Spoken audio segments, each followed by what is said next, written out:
Poodle that, poodle that, poodle that, poodle. Poodle that, poodle that, poodle that, poodle.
Here we go. We are live. How's it going, Poodle family? 7 a.m.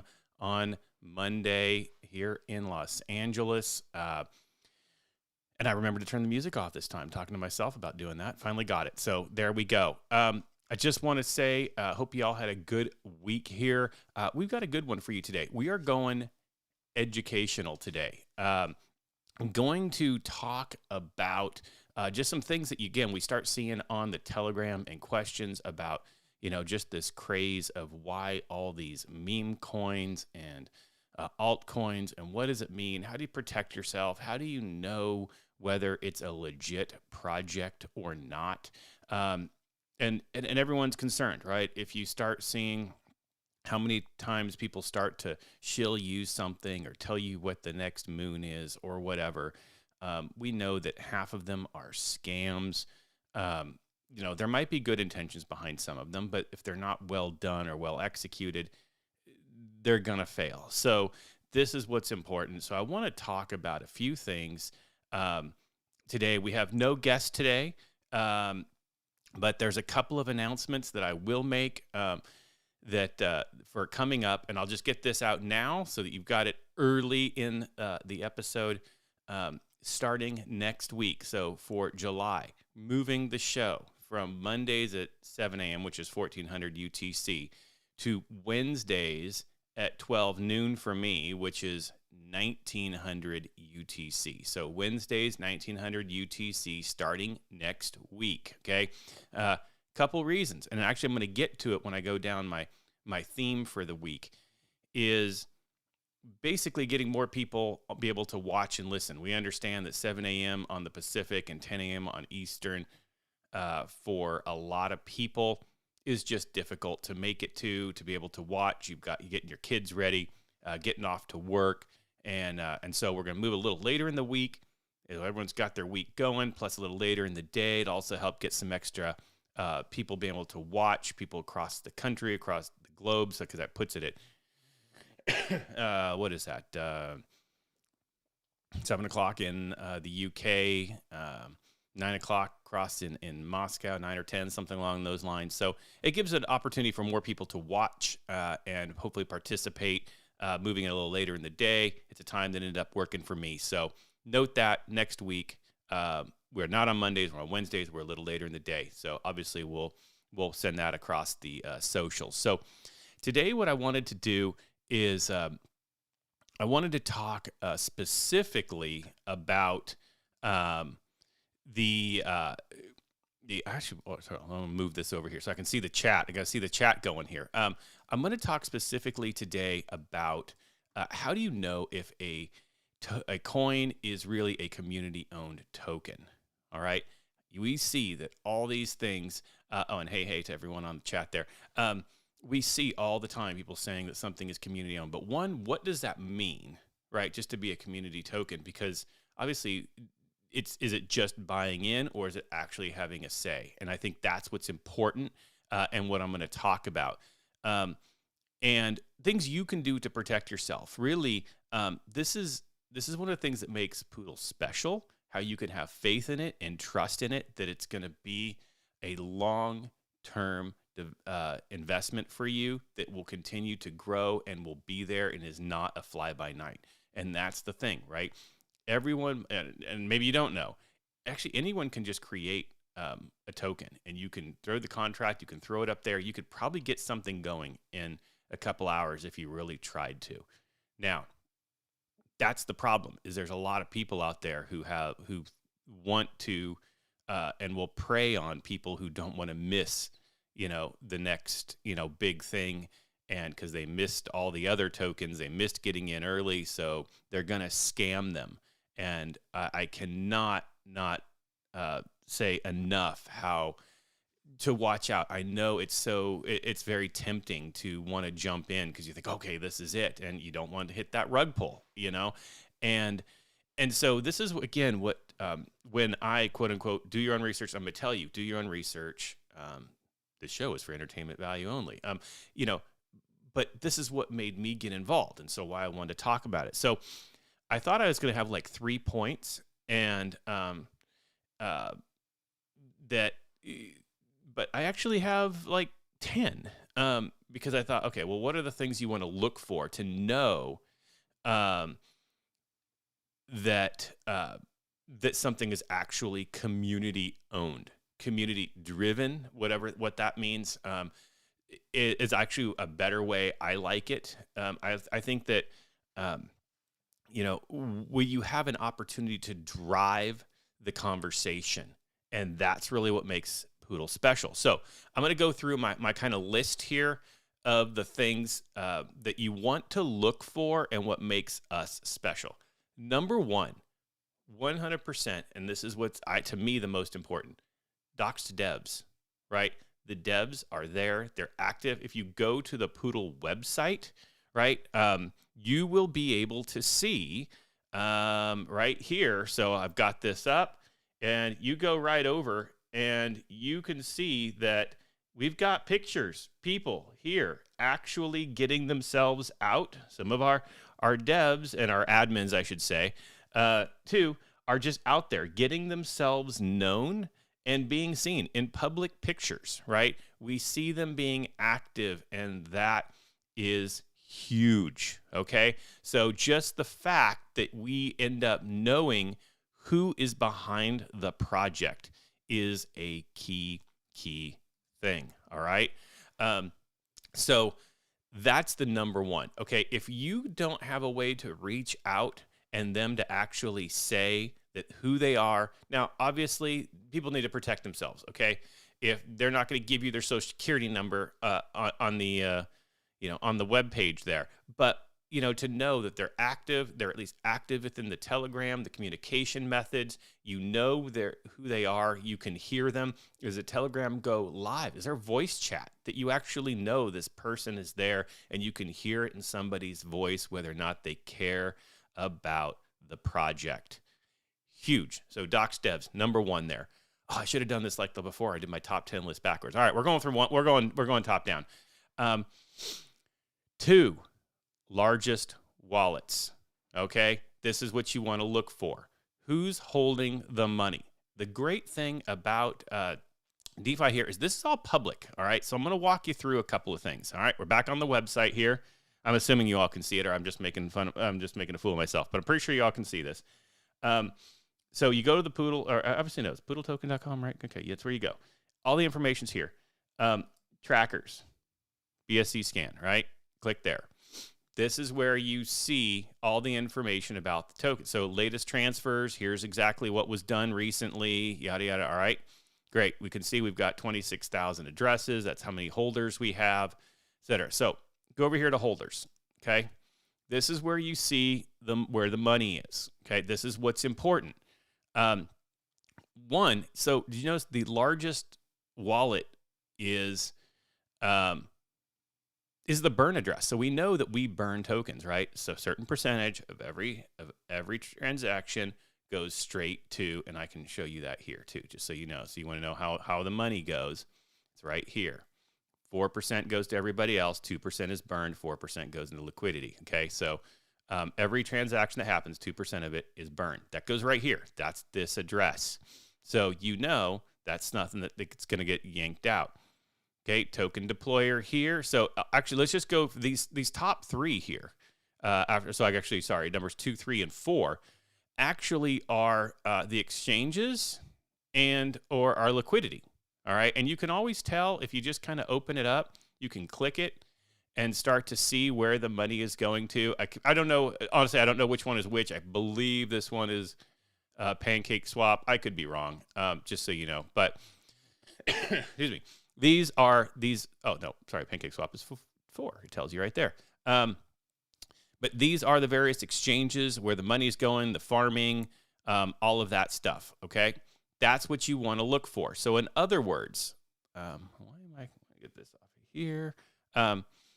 In other words, everything here, all these big wallets aren't owned by any one person. That's huge. This means that so no one can just step in and yank that money out, right? This is what, 27 trillion. So a little over a quarter is basically held in liquidity, has been burned, is being held through the exchanges, et cetera, right? Then you start getting into these other ones, and some of these other top ones might also be as well. And then you get into the bigger owners. So full disclosure, my wallet is the front page. I would be considered a whale, whatever that means. But anyway, this is what's key, and this is how you know. So number 2, largest wallets. Who's holding what? If this top one over here was a public one person holding that much percentage, that would be a red flag and what you want to watch for. If you see that some one person could go yank, 15%, right, of the entire coin, that's a big red flag that it's not community owned, and that's a red flag that a rug pull may come. But we don't have that, right? We have most of it, almost 30% is tied up in something else. So huge there, okay? All right, let me pull this back down. Good. I just feel say this is helpful. Good. Hopefully this is helpful. We're doing education. We're doing entertainment sometimes. We're doing education this time. So, all right. Number 3. Liquidity is locked. I kind of just showed it when I did the other. When I just showed you where the money was and where you follow the large wallets. Liquidity is huge. Okay. So what does it mean? What is liquidity? I'll tell you that I'm not the major expert in this, but give you an idea. When you take liquidity, you get 4% of every transaction goes into liquidity pool, which is basically money that's locked in between the pair, right? Whether we have the BNB and Poodle, or if it's the US dollars and Poodle, that money gets locked in. In other words, it's there so that you can be confident that your money is safe, that there is a pool of money. It's like, what if we all, it's passing the tray around church. It's collecting the lunch money from everybody so that there's a safety net, right? Without liquidity being locked, and this is done also, we have this by a third party too. And hopefully people jump more into this and we can get some more info talked about with the admins, that when it's locked for a period of time. We're at for 5 years. In other words, the initial pool of money that was put in to fund the token is done, and it's there. It cannot be taken out. You cannot open it up. It's stuck there for a period of time. I believe we're in for 5 years. So that means everything you do is protected for that amount of time. Let's talk really quick about why the move from 1 to 2. A lot of people are still confused about this because the liquidity lock was running up on version 1, right? And that meant the original dev, remember this was a community token that everyone got together to support one project, but of course it wasn't a project created by people, but by a different dev who knew the second that lock was up, boom, they're out. Now, that's not good, okay? And that's actually exactly what happened, why we're thankful for the version 2 and the devs and admins who gave us that heads up saying, yo, we need to move. We're going to move your money. We're going to give you some the tokens, and we're going to go to the new one in order to protect you from exactly what the initial dev wanted to do.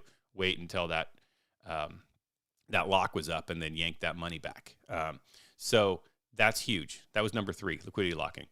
Number 4, voting, okay? Voting system. How many times already? Why do we not, remember when this token started, it was only 2%, right? And now we're at a 10% where we distribute. That was all done off community voting. Which exchange do we went on? Community voting. If you own tokens, you can go in, you can vote, and you have a say as to what direction we're going to go. And I think that's huge, right? And I think that again shows that the people behind this want this to be everyone involved. Because if we all have ownership, if we all feel that we are investing into it, we're going to want to see it be successful, right? And this is where one thing I love about the Telegram is the great debates we have, the positives, the negatives. Some people jump in and say, hey, I completely disagree with this. I don't like where we're going. Here's why. And then but if it doesn't go this way, I still love it because we all came together. We found a direction to go. So that is huge, huge. All right.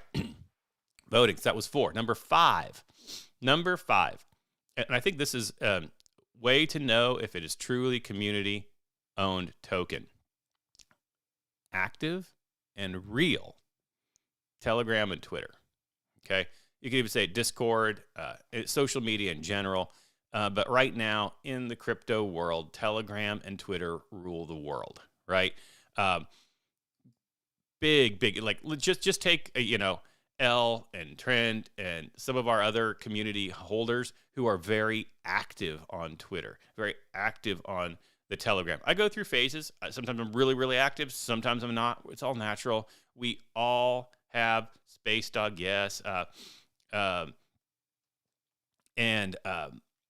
I love that. Oh, sorry. I'm following up with some of this stuff. So I'm sorry. I'm following the chat and this.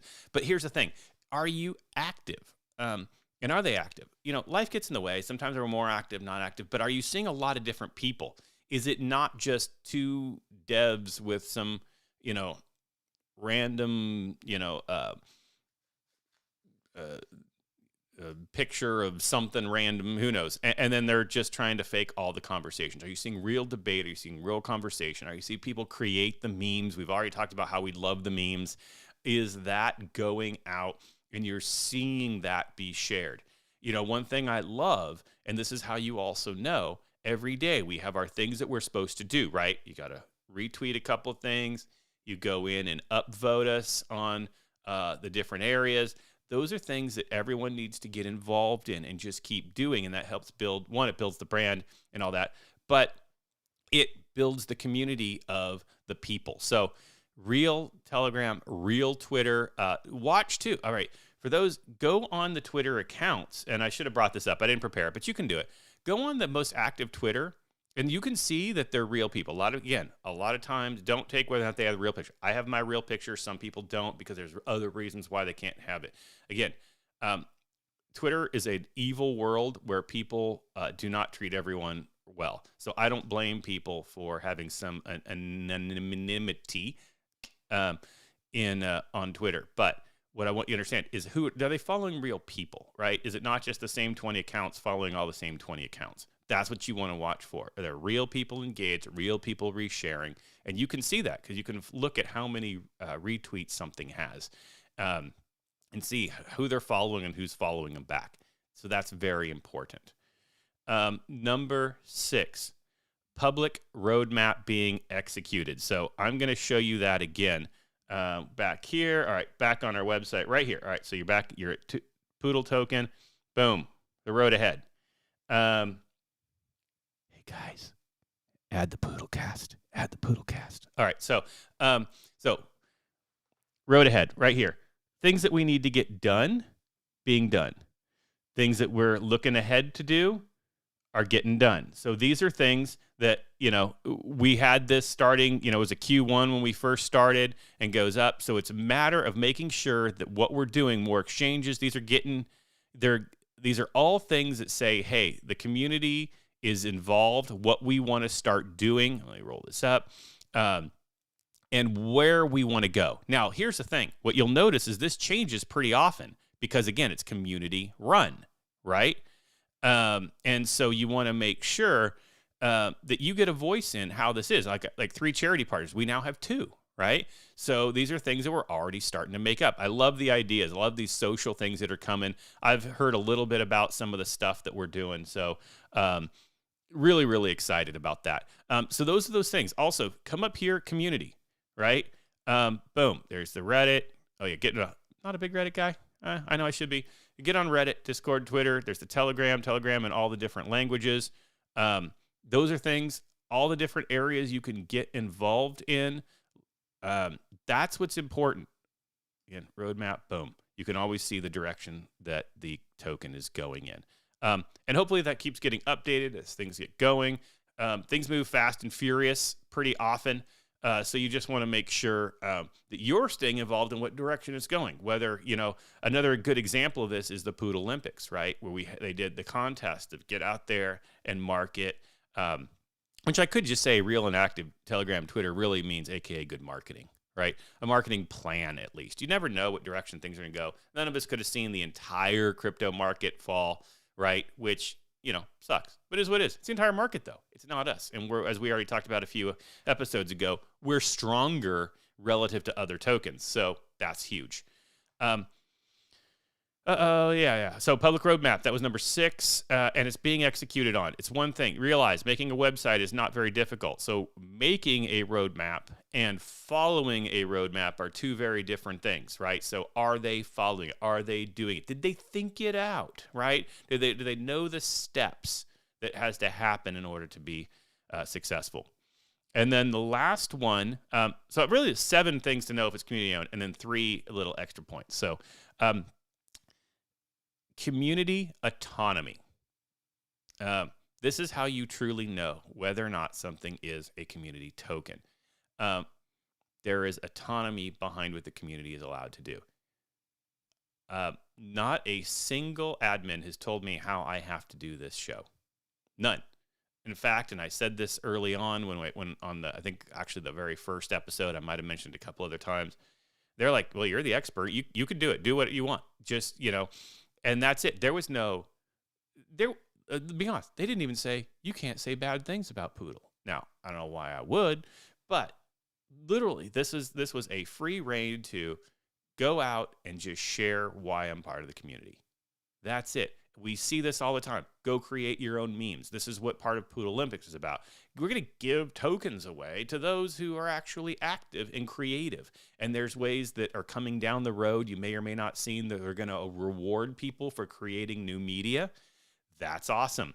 So that's a very big sign that the community is allowed to step in and do what they want. And I've seen this throughout the growth of the token when someone will jump in and go, hey, I know how to do XYZ. Right? And they're like, okay, good, go do it. And I think that this is what I've seen. Someone will say, hey, we should do whatever. We should get an influencer. We should do, and you'll see the people go on there. Okay, well, if you want it, go do it. We had a billboard. Literally, there was a Poodle billboard, and it might still be up. I think it's in the New Orleans area, by a community member who just wanted to get the word out. That's huge. And that means that the brand's importance of getting out there and everyone's understanding that we all want to own a piece of this is important. So community autonomy. Are you allowed to actually go do what you want to do? That's important, right? If there's a lockdown and you're not allowed to do that, watch it. So those are the 7 ways that you can know whether something is community owned. Doxxed Devs, where are the largest wallets, liquidity locking, voting system, real and active socials, public roadmap, community autonomy, and then I'm going to give you 3 more, 8, 9, and 10.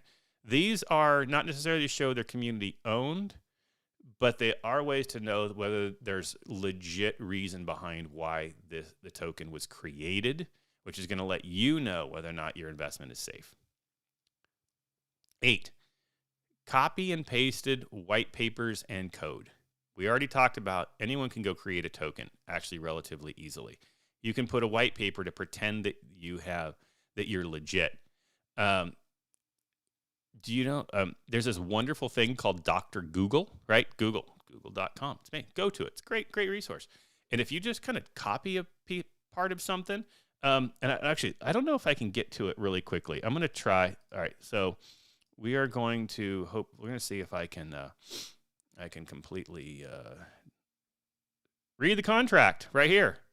Read the contract right there. Boom. There's a no contract available. Where is it? Why did I do it? Right, contract. Where is our contract? I knew I should have prepped this ahead of time. Where is the contract? It is public. So if I can find it, there it is. All right, good. I was getting worried for a second. There's the contract. Okay, these are all public, right? That's a beautiful thing about this. So you go, if those who want to see it, I forgot how I got there. I have no idea how did I get there? I was on here. Right, I clicked the contract. It's amazing. I clicked the thing that said contract. How crazy is that? All right, there we go. And there's your contract. So if you come down to some of these things, especially maybe where there are comments, right? And Google it, and you can find whether this same thing has been used over and over and over again, right? Here's where all the money is going, how it's all paid back, contract creation code, right? You can take all this stuff and see if it's been used again, right? You can come up here, white paper, find our white paper, right? Has this, obviously this shows, it gives the reason between version 1 and version 2. Why version 2? Our white paper, find the wording, go down to some of this stuff and copy and paste it. See if it's used in 200,000 other tokens, and then look what happened to those tokens, right? If you follow those other tokens, how am I going to get out of here? Boom. And you can see that all of a sudden they had a big pump, then a big dump, and then nothing happened. Now you know whoever wrote that contract probably has some pretty bad intentions. So that is important. So copy and pasted white papers and code. Is someone actually taking the time to personalize it? A lot of the code is standardized, but are they personalizing it? That's something to watch for. Independent auditing. That is huge. All right, let me go back to our boom. Here we go. Audit security passed by Solidity Finance. Okay, I'm going to show you how I got there. So Poodle token, learn, audit, boom. There we go. Security, this is passed. And there we go. View the full audit. Boom. There it is. There's from Solidity Finance. There's the entire audit. Tells you whether or not this is legit. Tells you their findings. You can threat result. Look at this. Pass, pass, pass, pass, pass, pass, pass. This is all important. Okay. If someone's not independently auditing the contract, it probably means that they've dumped some code in there that's going to take your money. All right. So it's very important to find an independent audit. And I actually say this has to do with whether or not this is a community token, because it shows that the devs and the admins care about the community, that they're actually saying, we're going to protect your investment. You jump in and come be part of our family, and your investment will be protected. And we've taken the time to ensure that. So that's huge. Number 10 and last one, As you already saw, the website gives useful and updated information. Are you staying on top of it? We got to understand. Okay. I think, and hopefully people, all right. Can I get a rant? I'm going to do a soapbox. I'm going to do a rant. Rant. This is going to be your tweetable moment right here. Rant. Not according to, different from popular belief. The admins don't get paid to do this. They are regular people just like us, okay? They are regular people just like us. Let me say that again. They are regular people just like us. They have real lives. They have real jobs. They just have a real desire for this to work, okay? So when you go on Telegram and start complaining about the admins, complaining about what people are doing or not doing, well, recognize they are real people just like us. They have real feelings. They actually desire to make this work. And being a jerky jerk on the Telegram is not a good thing for the community. All right? I know we use the word no FUD, but sometimes y'all are just jerks, okay? What we need to recognize is that everybody here is doing this because they love it. They don't have to, right? And in fact, we all know those who get more involved probably own more, and you treat them like jerks. Your $5 investment, okay, why do they do this? They do this for no reason, and they care about the community, right? That's why I do this. I care about the community. Do I want my investment to increase? Absolutely. We all do. But the fact is, I love the token. I love the community. Same thing with all the admins. Again, public, I am not an admin or a dev, just a community member. But all of them, none of them do this for a paycheck. They have other jobs for paychecks. They're just here because they care, okay? So that, going back to the 10th, website gives useful and updated info. Okay, soapbox done. That they're updating, right? Again, it's still someone's side, hobby to update the website and stuff. But we're getting the roadmap. It's there. They're creating and having fun just like everybody else. They're just stepping up a little bit more. So there we go. There's your 10 ways to know whether or not something is community owned. Hopefully this was a little educational. Hopefully it was a little fun. Hopefully I wasn't ranting on too much and rambling on, and hopefully you enjoyed this episode. So again, to remind everybody, starting next week, we're moving from Mondays at 1400 UTCs to Wednesdays at 1900. Yes, that's 5 hours later for me. Okay. So we are moving from Mondays to Wednesdays. So that makes the next episode will air on, where's my thing? July 7th. So that will be July 7th as our next episode. It'll be at 12 noon Pacific. All right. So that's 3 p.m. Eastern. And it will also then whatever that makes it, 8 p.m., 8 p.m., something along those lines in the UK, 9, 10 o'clock in Moscow, etc. So I think this is going to be a good change. Hopefully people's week. I know people Monday mornings, people are thinking about other things, getting your week going. So a little later in the week should help. A little later in the day, we'll get some more people, get some great guests lined up. So again, if you want to be on the show, if you're a guest, you're a community person, you want to talk, and again, real talk. Even if you want to come in and you have questions and concerns, message me at POODLCAST, You can find me. I'm Joe Way on the Telegram, at Josiah Way as my Twitter. I'm obviously doxed here, but I'm not dead, so it doesn't matter. I can dox myself. All right. That being said, everyone, hope you had a great episode. Hopefully you enjoyed this. Share, tell 100 of your closest friends, and we'll see you next time.